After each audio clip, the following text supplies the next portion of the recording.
Hello everyone, welcome to study access. আজকে আমরা আলোচনা করব ডাব্লিউবিসিএস প্রিলিমসের ভারতের অর্থনীতির উপর 5 ইয়ার প্ল্যান বা পঞ্চবার্ষিকী পরিকল্পনা সম্পর্কে। এই 5 ইয়ার প্ল্যান বা পঞ্চবার্ষিকী পরিকল্পনা 1999 সাল থেকে 2020 পর্যন্ত বিগত 22 বছরে এই ভারতের অর্থনীতি বা ইকোনমির উপর যে কোশ্চেনগুলো ডাব্লিউবিসিএস প্রিলিমসে এসেছে তার সম্পর্কে আজকে আমরা আলোচনা করব। তো এটা পার্ট 1 হবে, এরপরে আরও একটা পার্ট আসবে এই পঞ্চবার্ষিকী পরিকল্পনার উপর, তো তখন আমরা সেটা দেখে নেব। তো প্রথম পার্ট চলছে এটা, এই প্রথম পার্টে আমরা আলোচনা করব 22 বছরের কোশ্চেনগুলো নিয়ে। তো দেখে নেওয়া যাক আজকের প্রথম কোশ্চেন কি রয়েছে। দেখো, প্রথম কোশ্চেন হচ্ছে ন্যাশনাল ডেভেলপমেন্ট কাউন্সিল তৈরি হয়, অর্থাৎ ন্যাশনাল ডেভেলপমেন্ট কাউন্সিল কবে তৈরি হয়? এই ন্যাশনাল ডেভেলপমেন্ট কাউন্সিল কিন্তু গঠিত হয় 1952 সালে। দেখো, এই ন্যাশনাল কাউন্সিল অর্থাৎ যোজনা কমিশনের সদস্য এবং সমস্ত রাজ্যের যে মুখ্যমন্ত্রীরা রয়েছে তাদেরকে নিয়ে কিন্তু 1952 সালে গঠিত হয়েছিল জাতীয় উন্নয়ন পরিষদ বা ন্যাশনাল ডেভেলপমেন্ট কাউন্সিল। এটি গঠিত হয়। তো এটি কী হয়েছে, এখানে রাজ্যগুলির সঙ্গে আলাপ আলোচনা করে কিন্তু তাদের মত পার্থক্য দূর করে এবং কেন্দ্র রাজ্যের মধ্যে সমন্বয় সাধন করার জন্য কিন্তু এই পর্ষদ গঠিত হয়। এর পর্ষদের এটা ছিল মূল কাজ। পরবর্তী কোশ্চেন, প্রথম পঞ্চবার্ষিকী পরিকল্পনাকালে জাতীয় আয়ের বৃদ্ধির হার ছিল কত %? দেখো, এখানে রাইট অ্যান্সার হবে উপরের কোনোটি নয়। কারণ দেখো প্রথম পঞ্চবার্ষিকী পরিকল্পনা যখন শুরু হয় তখন কিন্তু এটার লক্ষ্যমাত্রা দেওয়া ছিল 2.1, কিন্তু এই লক্ষ্যমাত্রা থেকে একটু বেশি অর্জিত হয়েছিল 3.6% কিন্তু অর্জিত হয়েছিল জিডিপি। তো এই 3.6% অর্জিত হয়েছিল, তাহলে এখানে কিন্তু 3.6 কোনো অ্যান্সার নেই। তাহলে এখানে কি হবে? এখানে রাইট অ্যান্সার হচ্ছে উপরের কোনোটি নয়। আর এখান থেকে মনে রাখবো, এই যে প্রথম পঞ্চবার্ষিকী পরিকল্পনা সেখানে কিন্তু কৃষিকাজের উপর সবথেকে বেশি গুরুত্ব দেওয়া হয়েছিল। আর এই যে প্রথম পঞ্চবার্ষিকী পরিকল্পনা এটা হয়েছিল কত সাল থেকে কত সাল পর্যন্ত? 1951 সাল থেকে 1956 সাল পর্যন্ত কিন্তু এই প্রথম পঞ্চবার্ষিকী পরিকল্পনা হয়েছিল। আর এই প্রথম পঞ্চবার্ষিকী পরিকল্পনাকেই কিন্তু হ্যারোড ডোমার মডেলের উপর ভিত্তি করেই কিন্তু এই প্রথম পঞ্চবার্ষিকী পরিকল্পনাটা করা হয়। পরবর্তী কোশ্চেন, ভারতবর্ষের বার্ষিক পরিকল্পনা করা হয় কত সাল থেকে কত সাল পর্যন্ত?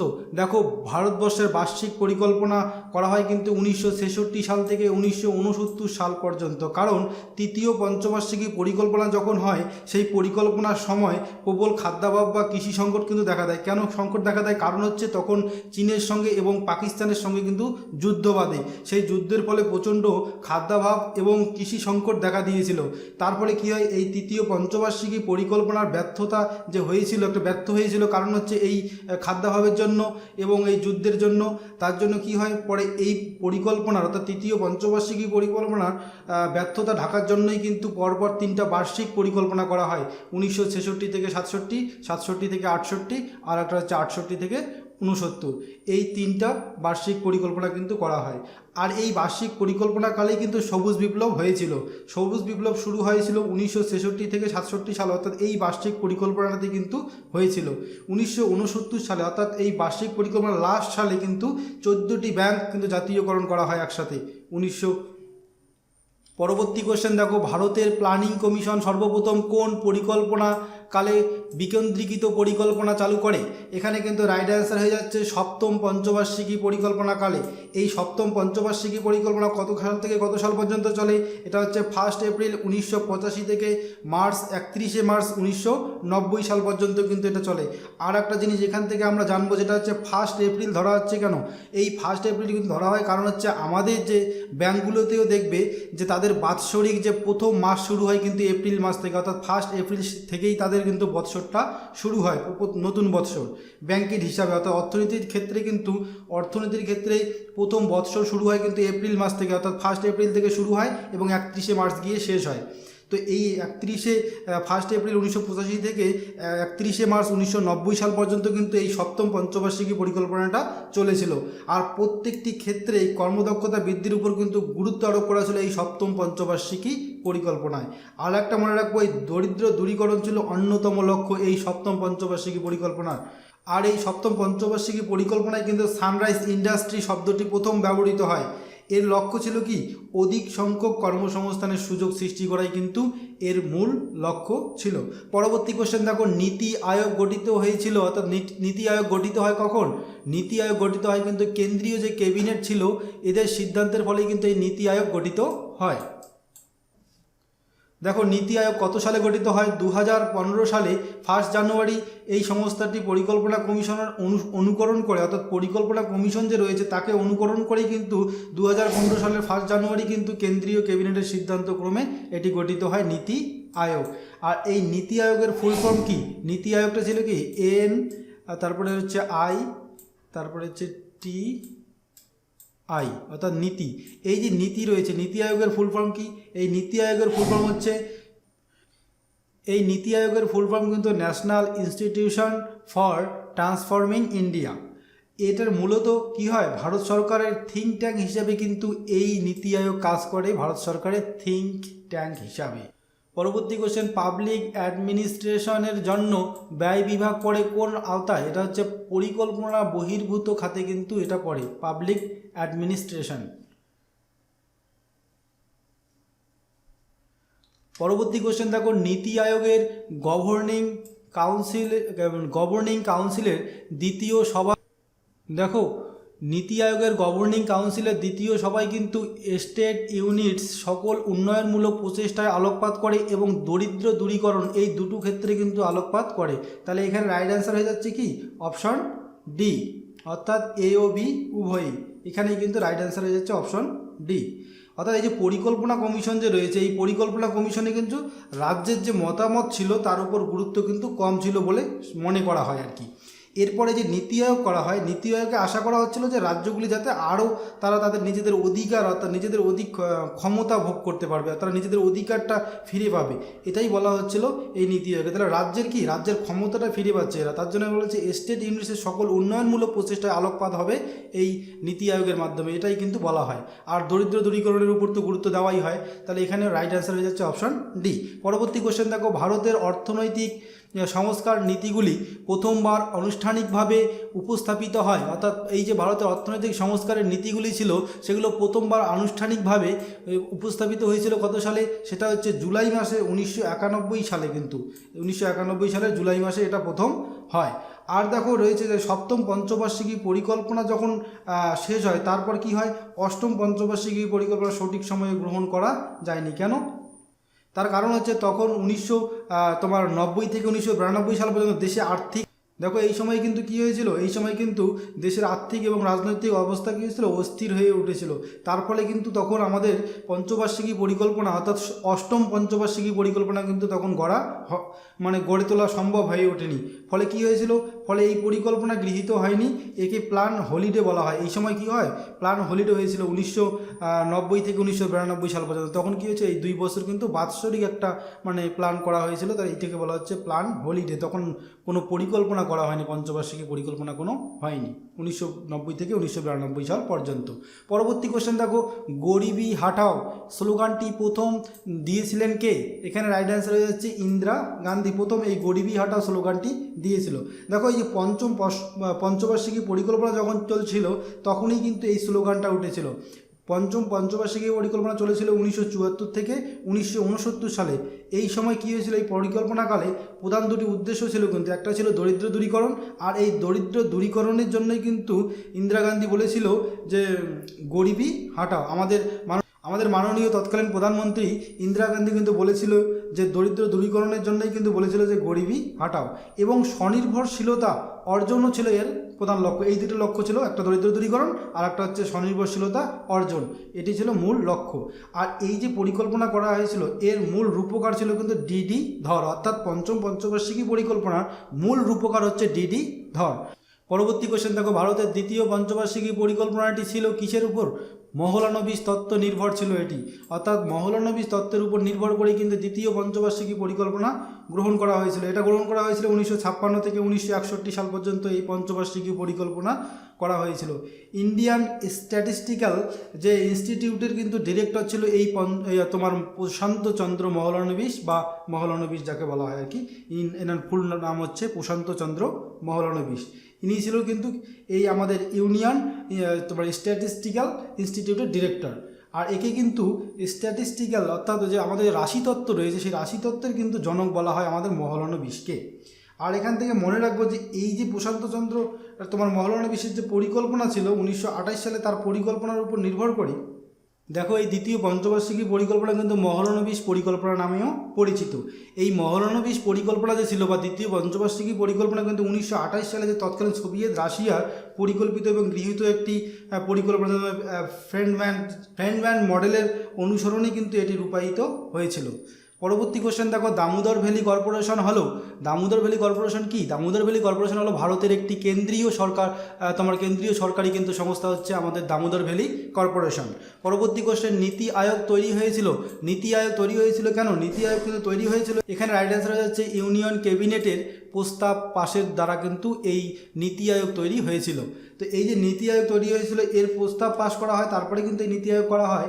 আর এই সংস্থাটির পরিকল্পনা কমিশনের অনুকরণে কিন্তু এই নীতি আয়োগ করা হয়, এটা একটু আগে আমরা বলেছিলাম। আর এই যে পরিকল্পনা কমিশনের অনুকরণে এবং কেন্দ্রীয় ক্যাবিনেটের সিদ্ধান্তক্রমে গঠিত এই আমাদের নীতি আয়োগ, সেটি কিন্তু তার যে আমাদের হচ্ছে সভাপতি কিন্তু হয়ে যায় কি তোমার পদাধিকার বলে কিন্তু প্রধানমন্ত্রী এর সভাপতি হয়ে যান। তাহলে এখন বর্তমানে এই নীতি আয়োগের সভাপতি আছে আমাদের প্রধানমন্ত্রী মাননীয় তোমার মোদি, আমাদের মাননীয় নরেন্দ্র মোদি হচ্ছে বর্তমানে এর তোমার সভাপতি। আর সহসভাপতি বর্তমানে রয়েছেন রাজীব কুমার, আর বর্তমানে সিও কিন্তু রয়েছেন এর অমিতাভ কান্ত হচ্ছেন বর্তমানে এই নীতি আয়োগের সিও। এছাড়া কয়েকজন পূর্ণ সময়ের সদস্য থাকেন, তাদের নামগুলো বলছি না, অনেক কয়েকজন আছেন, তারা হচ্ছেন পূর্ণ সময়ের সদস্য। পরবর্তী কোশ্চেন দেখো, কংগ্রেস কর্তৃক গঠিত জাতীয় পরিকল্পনা কমিটির সভাপতি কে? কংগ্রেস কর্তৃক যে গঠিত জাতীয় পরিকল্পনা কমিটি তার সভাপতি কিন্তু হচ্ছেন জওহরলাল নেহরু। এই জওহরলাল নেহরু কেন? ভারতের যে সোভিয়েত রাশিয়ার অনুকরণে যে 1950 সালে তোমার 15ই মার্চ কিন্তু পরিকল্পনা কমিশন প্রথম স্থাপিত হয়। দেখো এই যে পরিকল্পনা কমিশন স্থাপিত হয় এই ধারণাটি কিন্তু আসে স্যার এম বিশ্বেশ্বরাইয়ের হাত ধরে। তিনি 1934 সালে প্রকাশিত গ্রন্থে প্রথম এই ধারণা তুলে ধরেছিলেন। তার গ্রন্থটি ছিল তোমার প্লান্ট ইকোনমি ফর ইন্ডিয়া। এই গ্রন্থে কিন্তু এই ধারণা প্রথম প্রকাশ করেন বা তুলে ধরেন। পরবর্তীকালে 1938 সালে সুভাষচন্দ্র বসুর তত্ত্বাবধানে, যখন তৎকালীন তোমার সুভাষচন্দ্র বসু ছিল কংগ্রেসের সভাপতি, সেই 1938 সালে জওহরলাল নেহরু কিন্তু এই সুভাষচন্দ্র বসুর তত্ত্বাবধানে কিন্তু ভারতীয় জাতীয় কংগ্রেস দেশের প্রথম জাতীয় পরিকল্পনা কমিটি গঠন করে তখনই 1938 সালে। হ্যাঁ, এটাকে এখান থেকে আমরা মনে রাখবো 1938 সালে এই জাতীয় পরিকল্পনা কমিশনের গঠন করে, তখন একটা কমিটি গঠন করা হয়, জাতীয় পরিকল্পনা কমিশনের কমিটি। পরবর্তী কোশ্চেন, বর্তমানে নীতি আয়োগের ভাইস চেয়ারম্যান হিসেবে কাকে মনোনীত করা হয়েছে? দেখো বর্তমানে নীতি আয়োগের, এটা কিন্তু অনেক আগের কোশ্চেন, 2016 সালের কোশ্চেন। তখন কিন্তু আমাদের নীতি আয়োগের ভাইস চেয়ারম্যান ছিল অরবিন্দ পানাগড়িয়া, অর্থাৎ তিনি কিন্তু ছিলেন প্রথম আমাদের নীতি আয়োগের কিন্তু ভাইস চেয়ারম্যান। পরবর্তীকালে কিন্তু 2017 সালে তিনি পদত্যাগ করেন এবং তারপরেই কিন্তু রাজীব কুমার কিন্তু আমাদের ভাইস চেয়ারম্যান হন নীতি আয়োগের। কিন্তু এখনও পর্যন্ত এই রাজীব কুমারই আমাদের ভাইস চেয়ারম্যান রয়েছেন। তো পরবর্তী কোশ্চেন দেখে নেব আমরা যে স্টকহোম কনফারেন্সের প্রেক্ষাপটে ভারত সরকার পরিবেশ পরিকল্পনা ও সমন্বয়কারী যে জাতীয় কমিটি গঠন করে সেটা কত সালে গঠন করে? তাহলে এটা রাইট অ্যান্সার হয়ে যাচ্ছে 1972 সালে কিন্তু করে প্রথম।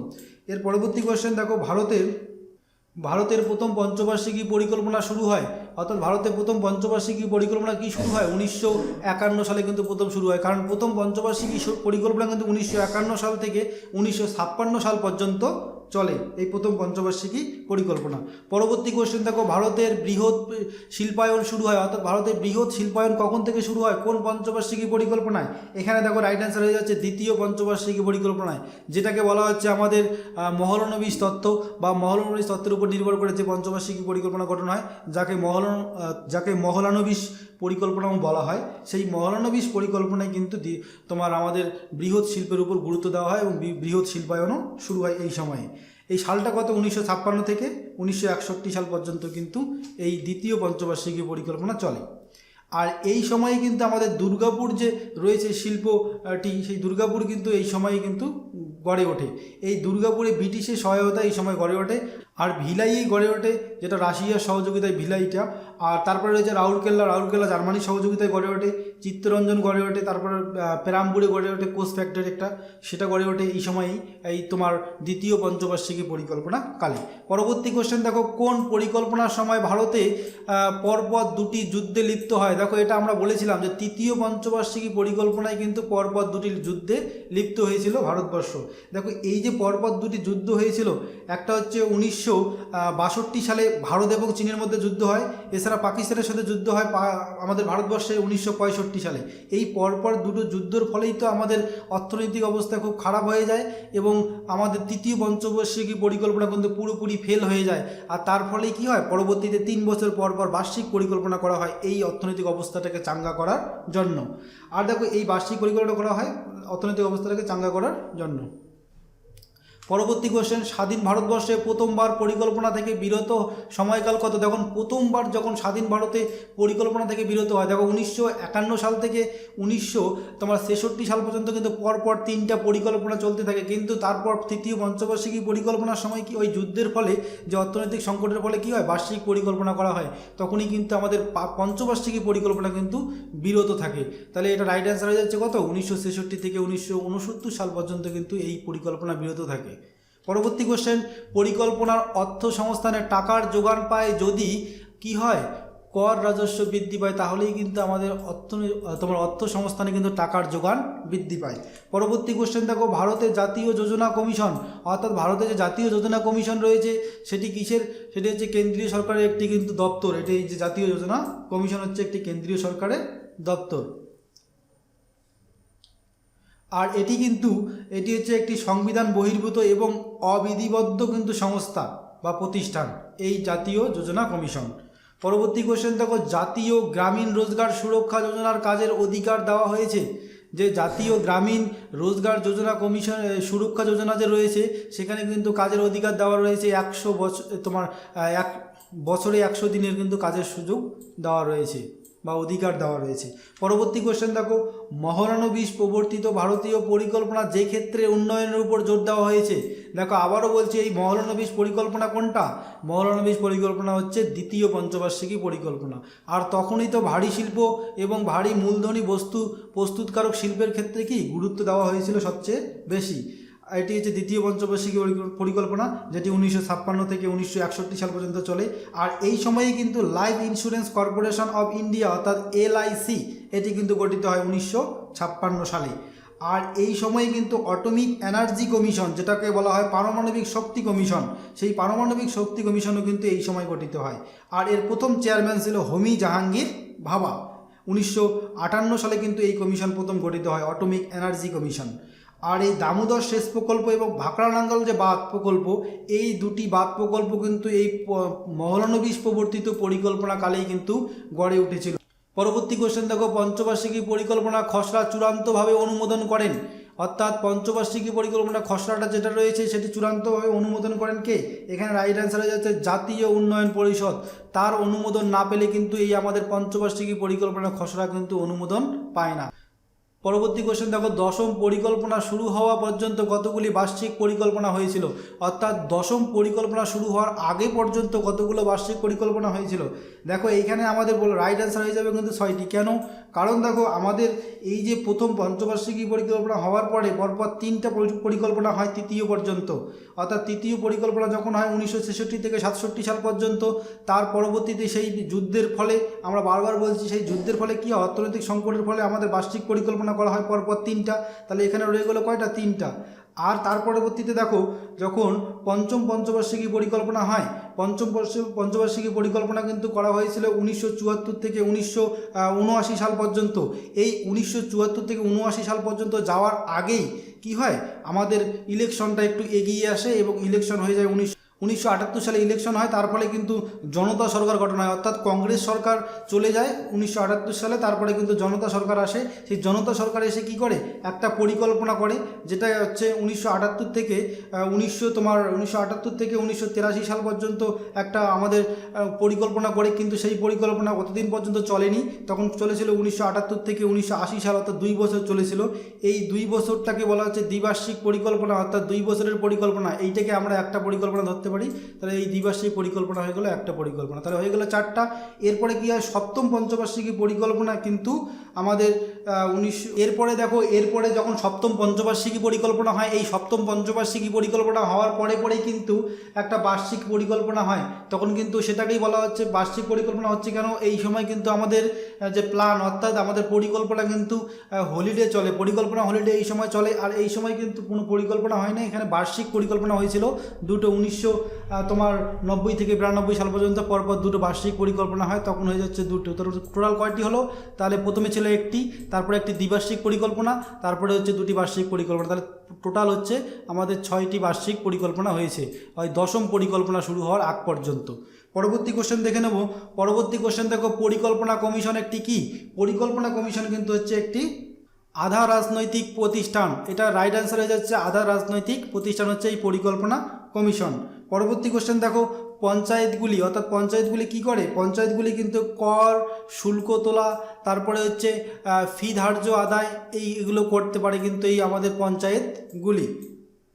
পরবর্তী কোশ্চেন দেখো, ঘূর্ণমান পরিকল্পনার সময়কাল হলো বা রুলিং, আমরা যেটাকে বলি কি রুলিং প্ল্যান বা ঘূর্ণায়মান পরিকল্পনা বা বহতা পরিকল্পনা, সেটাকেই বলা হচ্ছে কিন্তু তোমার ঘূর্ণমান প্ল্যান বা রুলিং প্ল্যান বা তোমার হচ্ছে বহতা পরিকল্পনা। এটা হচ্ছে 1978 থেকে 83 সাল পর্যন্ত কিন্তু চলে এই বহতা পরিকল্পনা।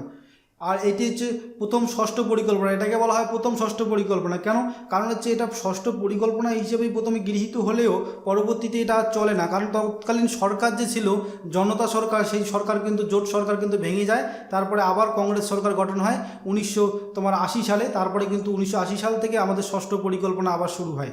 তার মানে 1960 সাল থেকে 1978 সাল থেকে 1980 সাল যে আমাদের ষষ্ঠ পরিকল্পনা চলছিল, এই জন্যই এটাকে প্রথম ষষ্ঠ পরিকল্পনাও বলা হয় থাকে। এই পরিকল্পনাটাকেই বলা হচ্ছে রুলিং প্ল্যান বা বহতা পরিকল্পনা। পরবর্তী কোশ্চেন দেখো, কোন পঞ্চবার্ষিকী পরিকল্পনার সময়ে সবুজ বিপ্লব সূচিত হয়েছিল?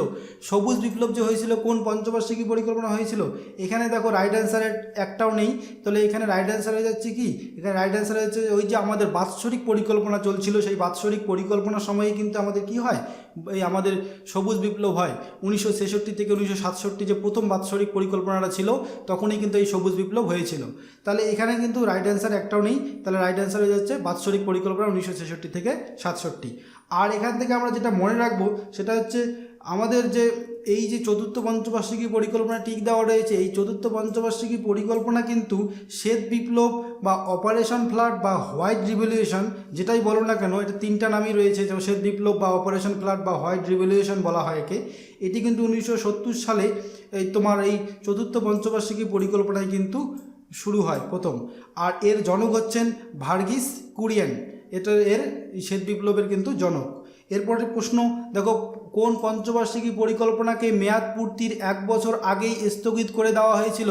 দেখো এইটা আমরা আলোচনা করতে গিয়ে বলেছিলাম যে দেখো পঞ্চম পঞ্চবার্ষিকী পরিকল্পনা যখন চলে তখন 1974 সাল থেকে 1979 সাল পর্যন্ত চলে, কিন্তু 1979 সাল আসার আগেই কিন্তু আমাদের 1978 সালে কী হয়, ইলেকশনটা কারণবশত এগিয়ে আসে 1978 সালে, তখন কিন্তু আমাদের নতুন সরকার আসে, জনতা সরকার।